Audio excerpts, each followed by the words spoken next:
네, 안녕하세요. 개그맨 현병수입니다. 4차 산업 시대에 우리는 다양한 디지털 기기를 활용하면서 편리한 삶을 살고 있는데요. 이러한 편리함 속에 우리가 예상하지 못한 문제들이 발생하기도 합니다.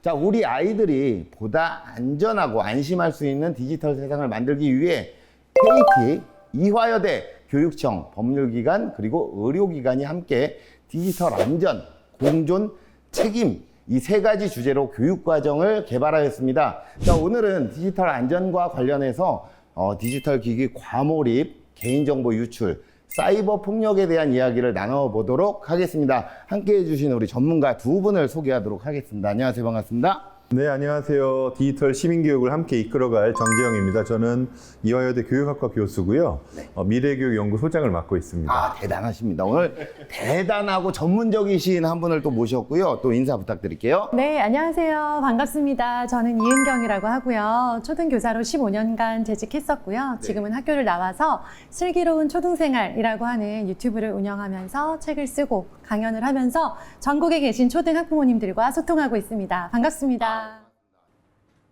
응? 뭐지? 대박! 그때 내가 응모했던 그 게임 그거잖아? 당첨됐구나. 링크 접속하고. 뭐가 이렇게 적는 게 많아?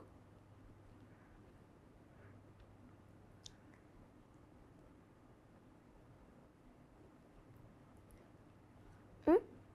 게임 아이디랑 비번도 적으라고?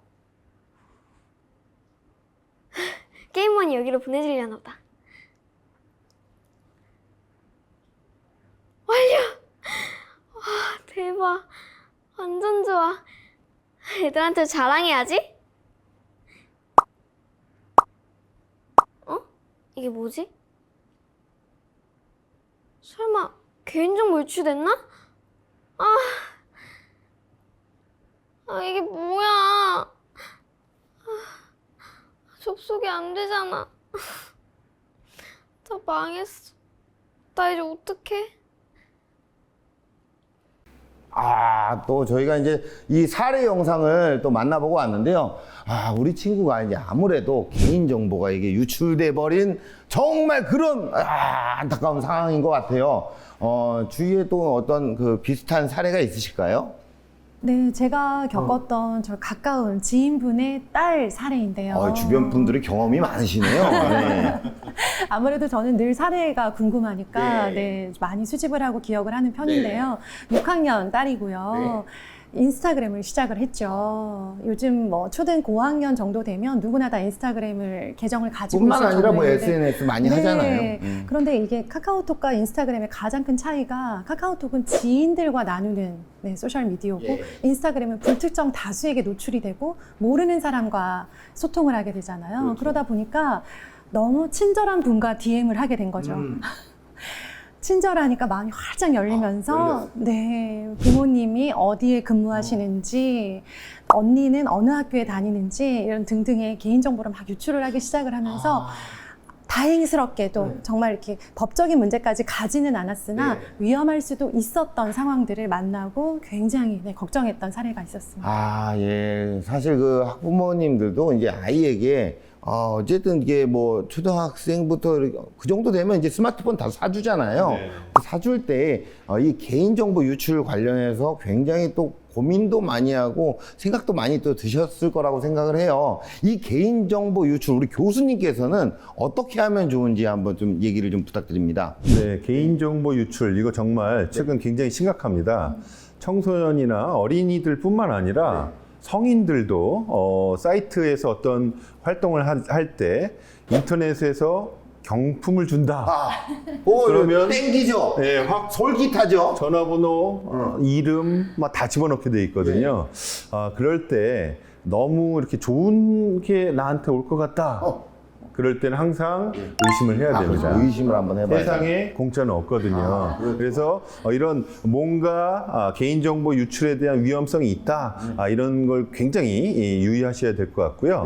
개인정보 유출되었다는 뉴스를 볼 때마다 모르겠다. 이제 내 정보는 유출될 만큼 됐어. 이제는 다 해야 돼. 뭐 이렇게 생각하시는 분도 있는데 사실 일부가 유출됐더라도 다시 이게 또 막아지거든요. 그래서 현재 상태로 포기하시면 안 되고 항상 개인정보 유출에 대해서 주의하시고 예방을 위해서 항상 조심하셔야 되는데 제일 중요한 건 성인들은 어느 정도 그래도 인지하고 있는데 이걸 처음 사용하는 어린 아이들은 이 개인정보의 개념이나 또 이 개인정보 유출의 위험성에 대해서 잘 모를 수가 있거든요. 그래서 개인정보가 무엇인가 이거부터 정확하게 아는 게 중요하겠습니다. 역시 뭐 전문이 느껴지십니다. 그러니까 개념부터 일단 짚고 들어가는 거고요. 이제 개인정보라는 거는 이제 제가 아는 정보는 이제 나의 정보잖아요. 간단하게 얘기해서. 나 개인. 예, 저는 뭐 법인이 아니고 타인이 아니잖아요. 나 개인의 정보인데 나의 어떤 이름, 일단. 나이, 주민번호, 핸드폰 번호 이런 것들이 이제 개인정보에 포함되지 않을까요? 그게 맞잖아요. 그렇죠? 네, 맞습니다. 예. 개인정보라고 하는 것은요, 살아있는 이런 우리 각 개인들에 관한 정보, 예를 들어서 이름, 주민등록번호, 사진, 영상 같이 그 개인임을 알아볼 수 있는 정보를 말하고 있죠. 예를 들어서 이름만으로는 알 수 없지만 이름과 사진을 함께 매칭했을 때는 그 개인을 특정할 수 있잖아요. 이렇게 나를 확인할 수 있는 정보를 개인정보라고 하는데요. 이러한 개인정보가 나의 의도와 상관없이 혹은 나의 허락 없이 밖으로 나가버리는 것이 다른 사람들에게 공개되는 것이 개인정보 유출이라고 하죠. 그 중요한 포인트는 나의 의도와 상관없이 나한테 허락받지 않고 함부로 요게 이제 중요한 포인트인 것 같습니다. 그렇다면 제가 한번 퀴즈를 내보겠는데요. 퀴즈요? 네. 개인정보가 유출됐을 때 어떤 일이 생길까요? 어려운 문제인데요. 일단은 이제 어쨌든 앞서서 우리가 사례 봤잖아요. 제가 이제 퀴즈라서 뭐 상품 같은 거 있나요? 상품은 이따가 크게 칭찬해 드리겠습니다. 그러면 그냥 대충 얘기할게요. 이제 앞서 본 영상처럼 스팸 광고 문자나 이제 게임머니가 사라진다든가 뭐 계정이 도용 당하는 그런 상황에서 일어나는 것 같아요. 네, 맞습니다. 그리고 또 어떤 일이 또 있을까요? 저는 글쎄요, 은행, 돈 관련된 어떤 일들이 좀 걱정되는데. 그렇죠. 돈 예민하죠. 예. 뉴스에서 또 본 사연들을 떠올려 보면 이 핸드폰 소액 결제나 아니면 통장에서 돈이 빠져나가는 그런 일도 있는 것 같습니다. 네, 정답입니다. 지금 말씀해 주신 게 정말 개인정보 유출의 피해 상황들인데요. 그럼 이따가 제가 크게 칭찬 한번 해주십시오. 칭찬 이따가 한번 해드리겠습니다. 머리도 좀 네, 쓰다듬어 네, 네. 주시고. 예. 이런 피해 상황이 이제 발생할 수 있는데 개인정보 보호가 왜 중요한지를 그냥 얘기하면 사실 추상적이거든요. 아이들한테 와닿지도 않고요. 그래서 어떤 문제가 생기고 어떤 위험성에 닥치게 될지를 우리가 확실하게 아는 것이 중요하다라고 생각이 됩니다. 아이들이 이해를 잘 못한다고 생각되면 부모님들께서 아이들과 함께 개인정보 유출의 사례들을 인터넷에 굉장히 많이 있거든요. 이런 것들을 찾아서 설명해주고 제일 중요한 건 개인정보의 개념, 아까 말씀드린 것처럼 식별할 수 있는 이 사람이 누구인지를 식별할 수 있는 정보가 결합될 때 이걸 우리가 개인정보라고 하거든요. 이름 홍길동 이렇게 있으면 사실 개인정보의 가치는 없는데 홍길동과 사진이 결합되거나 또 홍길동의 번호가 결합되거나 이런 게 되면 사실 유출됐을 때 특히 핸드폰 번호나 주민번호 이런 것들이 다른 용도로 활용될 수 있다라는 위험성이 높아지게 되겠습니다. 그래서 개념과 위험성 이걸 구체적으로 우리가 이해하는 게 핵심 포인트라고 할 수 있겠습니다. 교수님의 학생들 잘 가르치시죠? 뭐 인기는 많습니다. 쏙쏙 들어옵니다. 자, 그러면 이제 개인정보가 유출되는 것을 예방하는 방안에는 어떤 것들이 있을까요? 네, 가장 쉽고도 정확한 방법, 비밀번호를 주기적으로 변경하는 것을 추천을 드립니다. 그리고 가입하는 사이트마다 사실 쉽지 않지만 다른 비밀번호를 사용하시는 것을 추천드리는데요. 저도 못하고 있는 방법이네요. 쉽진 않아요. 네. 또 비밀번호를 설정하실 때는 다른 사람들이 추측할 수 있는 예상 가능한 그런 비밀번호를 피해야 되겠죠. 그러니까 전화번호 뒷자리 흔히 쓰는 거 생일, 기념일 혹은 뭐 대학을 나오신 분들은 학번을 사용하시는 경우도 많이 있고요.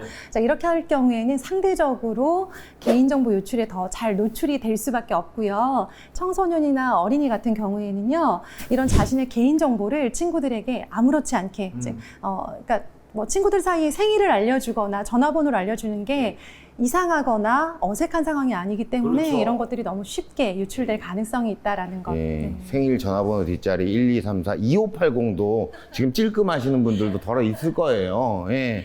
그런 것들뿐만이 아니라 이 비밀번호에 대해서 조금 더 부연 설명을 해주신다면요. 네, 그리고 아이들이 많이 사용하는 메신저 있고요. 또 게임 좋아하는 친구들은 게임 사이트의 아이디도 가지고 있을 텐데요. 비밀번호를 서로 공유하는 경우도 있더라고요. 이런 것도 조심해야겠습니다. 네. 그리고 출처가 불분명한 링크들이 이제 자주 오거든요. 네. 문자나 이메일로 보면 뭔가 상품을 주겠다, 뭐 선물을 주겠다. 이런 것들로 이제 현혹시켜서 링크를 하거나 아니면 당신의 정보가 유출됐습니다. 뭐 이렇게 해서 링크들이 오는데 여기를 무심코 누르는 순간 개인정보가 그걸 통해서 빠져나갈 수 있다. 그래서 보낸 사람이 불분명하면 첨부 파일을 이렇게 열어보거나 하는 것도 상당히 위험하다라고 할 수 있겠습니다. 네. 그리고 SNS에 개인정보를 올리지 않아야 되는데 특히 개인정보 중에서도 이름과 학교, 학년, 반, 심지어는 번호까지도 올리는 친구들도 있고요. 또 핸드폰 번호, 집 주소, 부모님 성함 뭐 이런 것들을 함께 올리면 이게 굉장히 위험하게 활용될 수가 있기 때문에 조심해야 되고요. 만약에 개인정보가 유출된 것 같다라고 발견되는 즉시 부모님한테 알리고 또 관련해서 이런 신고가 생기지 않도록 관련 기관에 신고를 하는 게 중요하다라고 할 수 있겠습니다. 네, 어떻게 보면 이제 우리 친구는 그래도 개인정보가 유출된 것을 빨리 알아차렸던 상황이에요. 부모님께 도움을 요청해서 피해를 더 키우지는 않았던 것 같습니다. 네, 맞습니다.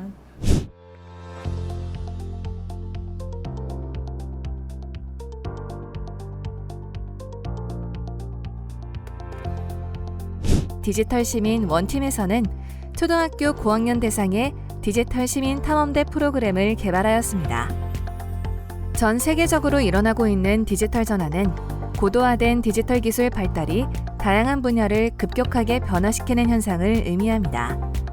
디지털 전환과 함께 어린 시절부터 다양한 유형의 디지털 기술과 함께 성장해온 세대를 디지털 네이티브 세대라고 합니다. 디지털 기술이 삶의 전반에 걸쳐 영향력을 주고 있는 현대에는 디지털 시민 교육의 필요성이 강조되고 있습니다.